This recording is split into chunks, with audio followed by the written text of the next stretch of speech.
Bonsoir à toutes et à tous, vous êtes sur Monaco Info, il est 19h. Voici les titres de ce mercredi 2 novembre.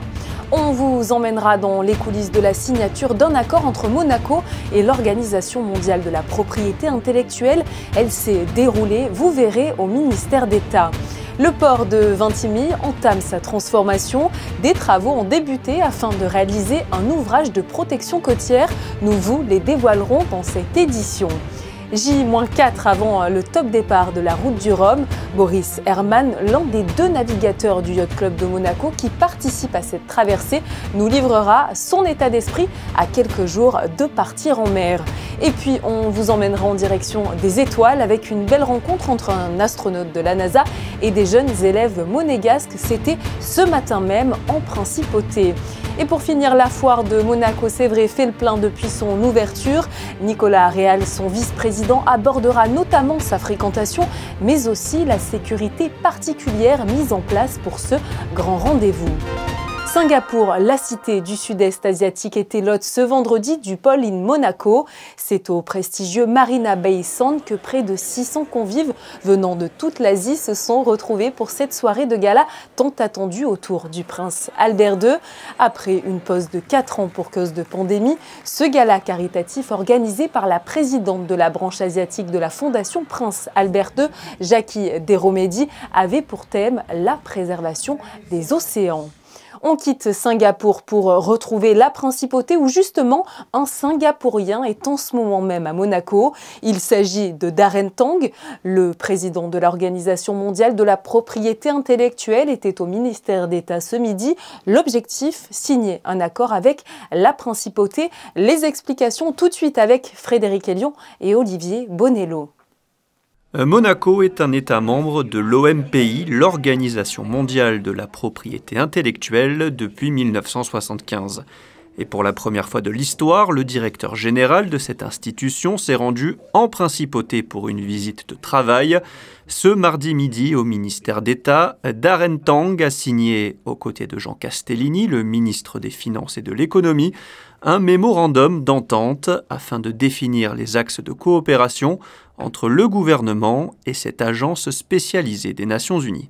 We want to really be able to also support Monaco's next stage of development, which is to how to promote Monaco innovation, Monaco startups, Monaco tech, and all these institutions that are showing that Monaco is not just about tourism and finance, but also about innovation and creativity. So the MOU that we're signing with the government will focus on several things. One is that we help to build the legal framework that will help Monaco to have the best laws as the architecture for it. But beyond laws, right, what we're really trying to do is to help Monaco ideas go to the market. And why? Because intellectual property is not just about protecting ideas, it's also about commercializing these ideas. Une collaboration étroite qui va favoriser un peu plus le développement et donc l'attractivité de la Principauté. L'objectif est de multiplier les axes de coopération possibles, notamment dans le domaine de la formation, dans le domaine du partage des données, dans l'accessibilité à une plateforme qui s'appelle YPO Green et qui est intéressante pour Monaco parce qu'elle traite des questions liées à la durabilité, au développement durable et aux nouvelles technologies pour la sauvegarde de la planète et en particulier des océans. Et puis peut-être il y a un volet qui doit nous être cher à tous, qui est l'éducation. La délégation de l'OMPI a ensuite visité le pôle propriété intellectuelle de la direction de l'extension économique avant de se rendre à Monaco Tech. La visite se poursuivra demain avec notamment un passage à la délégation interministérielle pour la transition numérique. Le port de Vintimille devrait subir quelques changements ces prochains mois afin de sécuriser encore mieux ses plaisanciers. Des travaux ont déjà commencé afin de réaliser un ouvrage de protection côtière. Vanessa Dessy et Orazio Gaggino sont allés sur place afin de vous dévoiler le projet. Regardez. 178 anneaux constituent le nouveau port de Vintimille. Cala del Forte est l'un des plus avancés, les mieux équipés et les plus sûrs de la Méditerranée. Son paysage pittoresque de Vintimille, son ambiance agréable, ses restaurants et ses animations quotidiennes caractérisent son esprit dynamique. Inauguré à peine l'an dernier au mois de juillet, il comptabilise déjà une progression très encourageante. On est en train de monter en puissance. On a eu des mois où on était absolument plein, le mois de mai, le mois de septembre, une partie du mois d'août.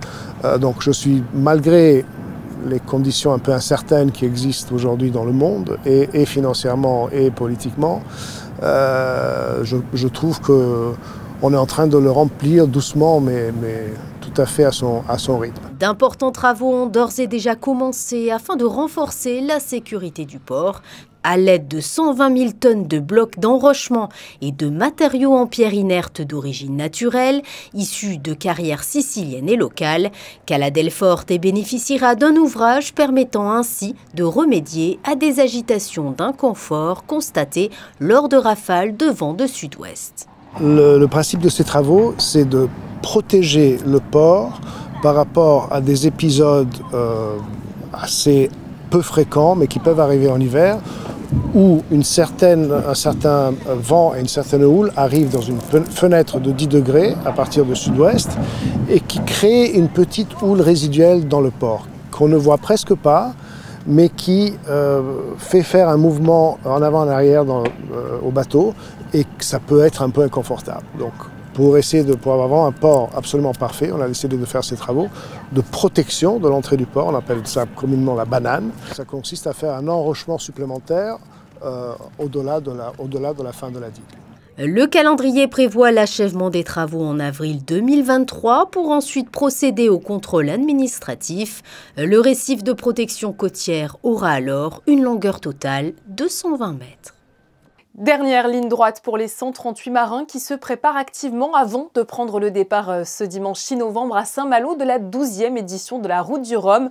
2 bateaux du Yacht Club de Monaco seront d'ailleurs au départ de cette traversée. Le Français Oren Nataf et l'Allemand Boris Herrmann à la barre de son IMOCA Malidia Sea Explorer. Et nous avons le plaisir de le retrouver ce soir dans ce journal. Bonsoir à vous Boris. Bonsoir. Bréant, merci de vous être rendu disponible pour être présent avec nous ce soir. Alors, à quelques jours du grand départ, quel est votre état d'esprit? Je suis excité, je commence à vraiment avoir un peu sentir la tension avant la course. Et il faut rappeler que ces courses-là, ce n'est pas un sport comme les autres. Je trouve que c'est aussi une vraie aventure. La météo dans l'Atlantique Nord en hiver, ça va être très musclé et on ne sait pas trop à quoi s'attendre. Donc, il y a un peu de frayeur et de tension avant les quelques jours avant le départ. Comment vous êtes-vous préparé justement à ce nouveau challenge? On s'est mis le challenge de construire un bateau neuf qui est là derrière moi sur la photo. Et ce nouveau Malizia 3, c'est une vraie machine, une sacrée machine avec toute la technologie moderne. Et ça prend beaucoup de temps de mettre à jour un bateau, de le connaître bien. Donc, pour cette route du Rhum, j'ai juste essayé de faire au mieux, de naviguer le plus possible pour le mieux connaître le bateau. Justement, vous allez donc vous lancer dans cette nouvelle aventure en direction de la Guadeloupe avec votre nouvelle monture, on en parlait, le Malidia Sea Explorer. Quelles sont précisément les caractéristiques de ce bateau? Vous me parliez de technologie, mais est-ce que vous pouvez nous en dire plus? On a changé notamment la coque par rapport à le précédent bateau Malizia 2. Je ne sais pas si vous voyez l'étrave est assez ronde, arrondie du bateau, et ça veut dire qu'on passe mieux la mer, les vagues, et dans les mers du Sud, pendant le Vendée Globe, on essaie de pouvoir atteindre des vitesses moyennes beaucoup plus élevées. Donc, on a peu d'expérience, mais le bateau s'annonce bien pour l'instant. C'est la deuxième fois, je crois, que vous allez disputer donc la Route du Rhum. En 2018, vous aviez terminé à la 5e position. Quelles sont concrètement vos ambitions pour cette édition 2022? Si vous me vendez aujourd'hui une 15e place et l'arrivée, je vais l'acheter, vous serrez la main. J'explique pourquoi. C'est, comme je dis, la complexité d'un bateau neuf qui est peu éprouvé. Et c'est aussi la hausse de la qualité de la concurrence. Il y a 38 bateaux au départ, il y a les meilleurs. Les meilleurs, ils ont encore gardé leurs anciens bateaux, donc ils le connaissent au maximum. Et eux, ils vont être imbattables. Cette transatlantique est également très précieuse dans la course à la qualification pour le Vendée Globe. Est-ce que cela rajoute une petite pression supplémentaire? Il n'y a que 40 places de départ et il y a plus que 40 projets aujourd'hui qui veulent participer. Donc là, il y a une vraie compétition. Et prendre le départ, ça m'assure ma place sur le Vendée Globe. Donc ça ajoute la pression d'y être au départ, mais je l'ai même si je n'arrive pas à finir la course. Le dernier Vendée Globe pour vous avait été un petit peu compliqué. Comment vous avez réussi à vous mettre en selle autant physiquement que mentalement? Je vois la campagne d'une vision long terme. La course principale, c'est pour moi le Vendée Globe 2024-2025. Donc, il faut garder un équilibre pendant 4 ans et j'ai trouvé un peu cet équilibre dans les dernières semaines aussi avec ma famille, avec ma femme, mon petit enfant et je me sens serein, prêt, motivé et ça fait une partie très importante de la préparation mentale de ne pas être fatigué au départ. Aujourd'hui, je me sens prêt à me lancer dans cette bataille et je vous rappelle, l'Atlantique Nord en hiver, c'est certainement pas facile et ça va être une sacrée bataille, c'est sûr. Comment vous suivre, Boris, durant la route du Rhum? Voilà, comment suivre un petit peu vos aventures en mer? Je vous invite évidemment, bien sûr, tout le monde de suivre la course sur les réseaux sociaux, sur le site internet de la course, donc Route du Rhum, le site internet de la Route du Rhum. Aussi sur le site du Yacht Club de Monaco, il y aura des liens nécessaires pour trouver les informations. Il y a le tracking avec toutes les positions de tous les bateaux. Et moi, je vais faire des vidéos tous les jours, raconter mon histoire, essayer de partager cette aventure. Un dernier mot pour faire un petit clin d'œil à Pierre Casiraghi, le vice-président du Yacht Club de Monaco, qui est toujours, je crois, l'un de vos plus grands supporters. Pierre Casiraghi, il était venu ici il y a 2 jours. On a navigué ensemble sur le bateau et c'est grâce à lui qu'on est là aujourd'hui. Et il joue un rôle vraiment important au sein du team. Il est là jour par jour avec nous et c'est un énorme plaisir en plus d'une belle amitié depuis des années. Donc, c'est ça le sport aussi. C'est aussi vraiment une histoire d'amitié. Merci beaucoup à vous, Boris Herman, de nous avoir fait le plaisir de répondre à toutes nos questions à J-4 de votre grand départ pour la route du Rhum. Et puis évidemment, bonne chance à vous. Merci beaucoup. Le 29 novembre prochain, l'association Écoute Concert et Réconfort célébrera ses 30 ans. Un cocktail dînatoire sera organisé à cette occasion au Yacht Club de Monaco. Le souverain y sera d'ailleurs présent, de même pour la présidente d'honneur, la princesse Stéphanie. Je vous rappelle que l'association met en œuvre une aide et un réconfort aux personnes qui ont été ou sont atteintes d'un cancer. Nous restons dans le domaine de l'entraide et du soutien avec le Movember qui revient chaque année, contraction de mots, moustache en argot australien et de November en anglais. Cet événement encourage les hommes à se laisser pousser la moustache pendant le mois de novembre pour sensibiliser l'opinion publique sur les maladies masculines et notamment sur le cancer de la prostate. Pour soutenir le Movember, vous pouvez en plus de vous laisser pousser la moustache, faire un don au site internet qui s'affiche juste en bas de votre écran. Ce matin, une conférence exceptionnelle s'est tenue dans la salle du One Monte Carlo.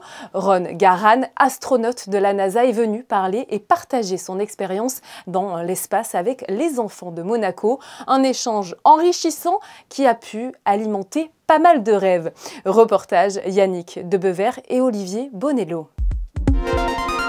Une matinée dans les étoiles, voilà un beau programme pour les enfants de Monaco venus assister au témoignage de Ron Garan, astronaute américain pour la NASA. Il a notamment effectué une mission de 6 mois à bord de la Station spatiale internationale en 2011 et souhaite depuis partager sa fabuleuse expérience. The point of the meeting this morning is to inspire the children of Monaco, the students of Monaco, to dream big and to realize that they can achieve whatever they set their minds to. Viser la Lune, voilà littéralement le message de cette conférence Elevate. Pendant près de 30 minutes, l'astronaute a pu raconter aux enfants l'histoire de la course à l'espace et surtout ce que représentaient toutes les missions spatiales pour l'humanité. I experienced in a very real way was the fact that each and every one of us is riding through the universe together on this spaceship that we call Earth. We're all in space already, right now, and that there's no passengers on spaceship Earth. We're all crewmates, and as crewmates, we have a responsibility to mind the ship and take care of our fellow crewmates. Organisés pendant les vacances scolaires, ce sont près de 60 enfants le matin et 70 étudiants l'après-midi qui ont pu bénéficier de tous ces messages inspirants. What I learned from Ron that in the International Space Station they are working together, different nations, different countries, and they are united and together they can achieve more. So I wanted to bring this message to the principality for the children. Le timing de cette conférence est d'autant plus pertinent que les enfants abordent désormais l'astronomie en cours de sciences. Ils ont donc pu, le temps d'une matinée, avoir un professeur très spécial pour répondre à leur curiosité. Cela fait maintenant un petit peu plus de 10 jours que la foire de Monaco s'est installée sur le port Hercule. Près de 80 stands de manèges et attractions sont présents en principauté et depuis, les visiteurs viennent en nombre. Pour nous parler de ce rendez-vous incontournable, nous avons le plaisir de recevoir ce soir Nicolas Réal, le vice-président de la foire de Monaco. Bonsoir à vous Nicolas. Bonsoir Julia. Alors, l'heure n'est pas vraiment encore au bilan, mais si nous devions établir une tendance en termes de fréquentation à mi-parcours, quelle serait-elle ? On a eu plutôt une bonne fréquentation, on a eu vraiment de la chance avec le temps qui a vraiment été clément pour toutes ces vacances scolaires. Il nous reste encore le 3e week-end, mais là pour le moment vraiment on a eu un temps splendide à Paris hier pour le 1er novembre. C'est vrai qu'il y a du monde à la foire de Monaco, cela fait d'autant plus plaisir que vous avez été à l'époque sévèrement touché par la crise sanitaire. Oui, ça a été très compliqué. Il y a eu une foire qui a été annulée complètement et la foire de l'édition de l'année dernière avait été en édition vraiment réduite avec une jauge. Et là, pouvoir retrouver une foire quasiment classique avec tous les manèges, tous les monégasques, avec une jauge également, mais quand même beaucoup plus importante. C'est vraiment une foire quasiment classique et c'est beaucoup plus agréable pour tout le monde. La foire de Monaco, c'est vrai, c'est toujours la promesse d'une belle sortie en famille. Est-ce que vous sentez justement que ces familles ont envie de profiter plus que jamais ? Ah oui, vraiment, là, on voit vraiment les enfants s'amuser, refaire de la trottinette, les parents profiter avec les enfants, les grands-parents. Et on voit vraiment un engouement pour la foire et vraiment pour passer ces bons moments en famille sur la principauté. On a aussi l'impression que certains manèges sont de plus en plus aboutis. Peut-on parler d'un renouveau dans le secteur de la fête foraine grâce notamment aux nouvelles technologies ? Oui, on a vraiment des nouveaux modèles de manèges. On en a quelques-uns sur la foire de Monaco. Il y en a d'autres qui sont un peu de partout en France qui ne peuvent pas forcément être accueillis sur ce site, mais par rapport à des contraintes de poids, etc. Mais on a vraiment des nouveautés qui sont vraiment pas mal là, avec les LED, avec les nouveaux moteurs, avec des nouvelles sensations. Un mot de sécurité également, puisqu'il est vrai que certains peuvent être un petit peu réticents à faire des manèges, notamment à cause d'accidents qui sont parvenus dans les foires un petit peu partout dans le monde. Comment sécurisez-vous justement au maximum la foire et comment prévenez-vous les accidents ? On a des organismes qui sont sur des organismes pour chaque gros manège qui sont chaque année et chaque foire remis en place. Et là sur le site de Monaco, on a en plus un contrôle fait par les pompiers, par la Socotec et par d'autres organismes de sécurité qui mettent tout ça bien en avant pour sécuriser au maximum tous les manèges. Et évidemment, ici plus qu'ailleurs. Un mot également sur vous, quand je dis vous, je parle des forains présents sur la foire de Monaco. Que représente justement cette foire dans votre année ? Pour moi, c'est le début des fêtes de Noël. Après, je fais Monaco, Nice et Menton. C'est vraiment mes foires d'hiver. Et donc voilà, c'est la période d'hiver, mais malgré tout, on a quand même encore du beau temps et encore une affluence agréable sur Monaco. Pour parler plus généralement de la vie de forain, comment vous vous organisez lorsque vous êtes en principauté, notamment pour la scolarité peut-être des enfants ? Eh bien écoutez, il y en a qui sont sur Monaco, il y en a qui sont dans les villes aux alentours, sur Èze, sur Beau-Soleil, Cap-d'Aille, pour les enfants. Et moi, la mienne, elle est dans le Var, scolarisée toujours au même endroit, donc c'est plus pratique. Voilà, et après, on essaye de lier pour le mieux, c'est pas toujours évident. Merci beaucoup à vous Nicolas d'avoir été avec nous sur Monaco Info. Je rappelle que la foire de Monaco se tiendra sur le port Hercule jusqu'au 19 novembre. Merci à vous Julia. Du sport à présent avec l'AS Monaco qui disputera sa dernière journée d'Europa League ce jeudi. Pour ce faire, le club de la Principauté recevra l'Étoile Rouge de Belgrade. Et les joueurs monégasques vont certainement tout faire pour prendre les 3 points. Avec une victoire, ils seraient certains de se qualifier pour la suite. Le défenseur Axel Disasi était en conférence de presse cet après-midi. Et avant cette rencontre déterminante, vous allez l'entendre, pas de pression, que de l'envie. Il n'y a pas de pression, voilà. Comme vous l'avez dit, c'est un match excitant parce que c'est un match avec de l'enjeu. Donc voilà, on est tous des compétiteurs et je pense qu'avant tout, c'est un plaisir de jouer ce genre de match parce que voilà, ça va être un match avec beaucoup d'engagement, beaucoup d'excitation et d'enjeu. Et voilà, je pense qu'il ne faut pas se mettre plus de pression que ça et jouer notre football. Jouer leur football pour aller le plus loin possible dans cette compétition européenne, c'est évidemment ça l'enjeu. Je vous propose d'écouter à ce sujet Philippe Clément, l'entraîneur des Rouges et Blancs. Ça c'est notre motivation, ça sont les choses que nous voulons faire ensemble. Avec les joueurs, tout le monde est très concentré pour ce match. J'ai vu un entraînement avec beaucoup d'engagement de toute la sélection. Et on a besoin demain contre un adversaire qui joue un jeu avec beaucoup d'intensité, avec beaucoup de duels. Et aussi au milieu avec des bons joueurs avec le ballon. On doit jouer un grand match pour gagner ce match. Et pour connaître le dénouement de l'aventure européenne des Monégasques, rendez-vous donc demain, jeudi 3 novembre, au stade Louis II à 18h45. Et justement, quel temps fera-t-il pour cette rencontre de Ligue Europa? La réponse avec Vanessa Dessy. Bonsoir à vous, Vanessa.